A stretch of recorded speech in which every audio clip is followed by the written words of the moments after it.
Now let's look at some different myths about how to motivate people. Myth number one, I can motivate others. Not really. People really have to motivate themselves. You can't motivate people any more than you can empower them. Employees have to motivate and empower themselves. But you can set up an environment where they best motivate and empower themselves. The key is knowing how to set up the environment for each of your employees. Myth number two, money is a good motivator. Not really. Certain things like money, a nice office, and job security can help people from becoming less motivated, but they usually don't help people to become more motivated. A key goal is to understand the motivations of each of your employees. Myth number three, fear is a damn good motivator. Fear is a great motivator for a very short time. That's why a lot of yelling from the boss won't seem to light a spark under employees for very long.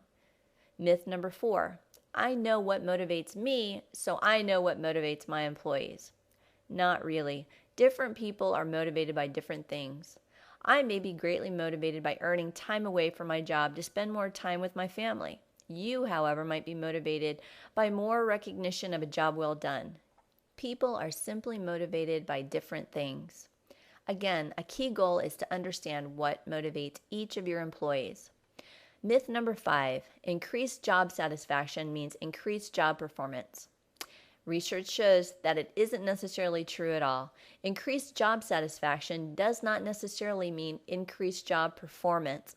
If the goals of the organization are not aligned with the goals of the employees, then employees aren't effectively working toward the mission of the organization. Myth number six, I can't comprehend employee motivation. It's a science. Nah, that's not true. There are some very basic steps you can take that will go a long way toward supporting your employees to motivate themselves toward increased performance in their job. Here are some basic principles to remember. Motivating employees starts with motivating yourself. It's amazing how, if you hate your job, it seems like everyone else does too. If you're very stressed out, it seems like everyone else is too. Enthusiasm is contagious. If you're enthusiastic about your job, it's much easier for others to be too. Also, if you're doing a good job taking care of yourself and your own job, you'll have much clearer perspective on how others are doing in theirs. A great place to start learning about motivation is to start understanding your own motivations. The key to helping to motivate your employees is to understand what motivates them. So what motivates you? Consider, for example, time with family, recognition, a job well done, service, learning, etc. How is your job configured to support your own motivations? What can you do to better motivate yourself? Basic principle number two, always work to align the goals of the organization with goals of the employees. As I just mentioned, employees can be all fired up about their work and working very hard. But if the results of their work don't contribute to the goals of their organization, then the organization is not any better off if the employees were sitting on their hands all day. They may be worse off, in fact.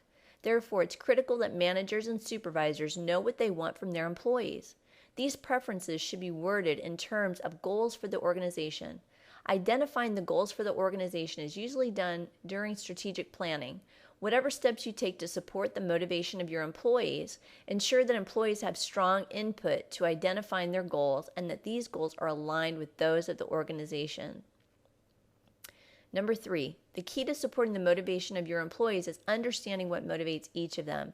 Each person, as I've said again and again, is motivated by different things. Whatever steps you take to support the motivation of your employees, they should first include finding out what it is that really motivates them.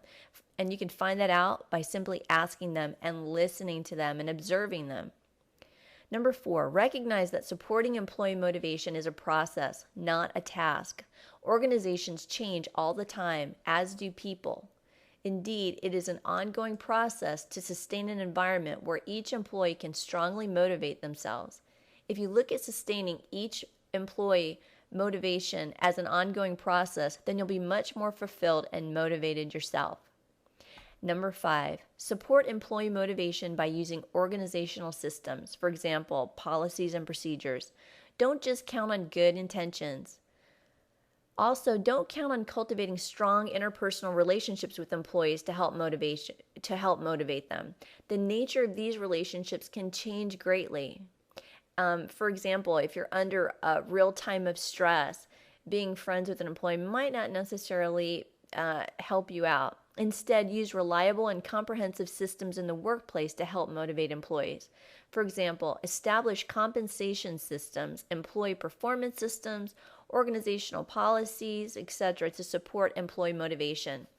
Also, establishing various systems and structures helps ensure clear understanding and equitable treatment of employees.